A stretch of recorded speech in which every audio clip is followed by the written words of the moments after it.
নমস্কার বন্ধুরা, রূপানন্দী চ্যানেলে তোমাদের স্বাগত জানাই।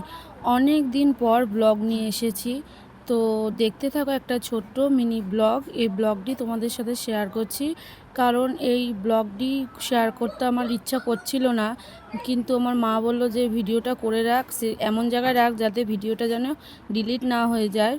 তো আজকে হচ্ছে আমার বাবার মৃত্যুবার্ষিকী, যেটা আজকে 4 বছর পূর্ণ হলো। প্রতি বছরই আমরা কিছু না কিছু আয়োজন করার চেষ্টা করি, তো সেরকমই একটু ছোটোখাটো কীর্তন করা হয়েছিল, ঠাকুরের নাম গান। তো সেটা আমি কালকে রাতে লাইভে দেখিয়েছিলাম, আর এই ভিডিওটাও কালকে রাতের।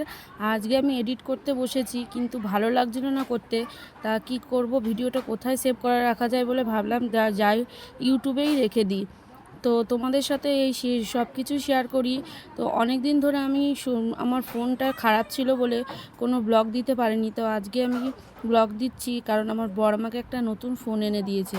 তো দেখতেই পাচ্ছ, প্রথমের কীর্তনগুলো অত চেঁচামেচি সব গান বাজনা হচ্ছিলো বলে তোলা হয়নি, লাইভে দেখিয়েছি। আর এখন আমি দেখাচ্ছি আমাদের খাওয়া দাওয়ার প্রসাদ বিতরণের আয়োজনটা কিভাবে করা হচ্ছে। তো গ্রামের কিছু আশপাশের লোকজন আমার মা নিমন্ত্রণ করেছিল, তাদেরকে কিছু প্রসাদের ব্যবস্থা করা হয়েছে। প্রতি বছরই মা লুচি অথবা খিচুড়ি এই সমস্ত করে থাকে, কিন্তু খুব খাটনি হয়ে যায় বলে কষ্টের জন্য মা বললো এবছরটা একটু বাদ দিই, মুড়ি দিয়েই ছেড়ে দেবো, সামনের বছর দেখা যাবে আবার কি করা যায়। তো এদিকে দেখছো আমাদের প্রসাদে আছে মুড়ি, বোঁদে, মিষ্টি আর ফল প্রসাদ, কাঁঠাল, আর তার সাথে এত মুড়ি আছেই। এই দিয়েই আজকে এই প্রসাদটা করা হয়েছে। তো যাই হোক, কষ্ট মষ্ট করে অল্প খরচের মধ্যে, মেন কথা হচ্ছে খরচের থেকেও বেশি রান্না বাড়ার আয়োজন করলে খুব খাটনি হয়। আর মাও এখন আর পারে না, সবাই খেয়ে দিয়ে চলে যাওয়ার পর অনেক বাসন কোসন অনেক কিছু থাকে সেগুলো করতে। তাছাড়াও বাড়িতে 3টে জামাই এসে রয়েছে, আরও লোকজন আছে, তাদেরকেও পরের দিনের খাওয়া দাওয়ার আয়োজন করতে হবে। খুব কষ্টের জন্য মা এই বছরটা বেশি আয়োজন করতে চায়নি। তো কীর্তন দিয়ে প্রসাদ বিতরণ করা হচ্ছে, দেখতেই পাচ্ছ। আমি এদিকে বোঁদেগুলো দিচ্ছি, আমার বর বালতিতে করে মিষ্টি দিচ্ছে, বোন কাঁঠাল দিচ্ছে, আর এদিকে দিদি দাঁড়িয়ে দেখছে সব ঠিকঠাকভাবে হচ্ছে কিনা। আর আমাদের বাড়ির পাশের একটি জেঠিমা, উনি প্রসাদ দিচ্ছিল। তো এদিকে খাওয়া দাওয়া চলছে, আর আমার বর প্রথমে বোঁদেটা দিতে গিয়েছিল, ও বললো তুমি দাও, কাকে কি বেশি কি কম দিয়ে ফেলবো, তখন উল্টোপাল্টা হয়ে যাবে, তার থেকে তুমি দাও আমাকে, বলো তুমি পরিবেশনটা ভালো পারবে। তো এদিকে দেওয়া হচ্ছে, আর বোন এদিকে হচ্ছে জলের গ্লাস আর পাতা দিয়ে গেছে, ও এখন ওইখান দিয়ে বেরিয়ে। আর একটা কথা বলি, আমার বাবা মারা গিয়েছিল ভাদ্র মাসে, হচ্ছে সেদিনকে রথ ছিল, সোজা রথ।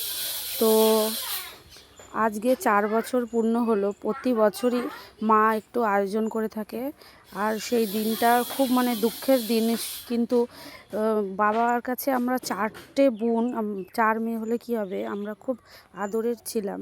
তো সেই সব দিনগুলো নানান রকম খুঁটিনাটি বাবার কথা খুব মনে পড়ে এই দিনটাতে। তো মনে একটু কষ্ট হয়, মাও খুব কান্নাকাটি করে। যাই হোক, কষ্ট মষ্ট করে আমরা যতটা পারি ভুলে থাকার চেষ্টা করি, তবু ভোলার মতো নয়। তো আমার ছেলে যখন খুবই ছোট তখন বাবা চলে গেছে। আমার ছেলে অতটা মনে নেই যে দাদুকে দেখেছে কি দেখেনি, ও মনে করতে পারে না। তাও ছবিটায় যখন মালা পরানো ছবিটা আমি দেখাই যে দেখ এইটা তোর দাদু ছিল, তখন ও বলে মা দাদু মরে গেছে। যাই হোক, কীর্তন শেষ হতে হতে রাত 10টা বেজে গেছে। তো এরা এসেছিলো গান করতে 8টার দিকে, আর গান শেষ করলো 10টা, 10:30 বাজে। তারপরে খাওয়া দাওয়ার আয়োজন শুরু হলো। আর আমি এসেছি বিকেলের দিকে 5টার সময়। তা সকাল থেকেই বারবার দিদিরা ফোন করে ডাকছিল, আর ছেলের স্কুল ছিল বলে আমি একটু দেরি করেই এসেছি।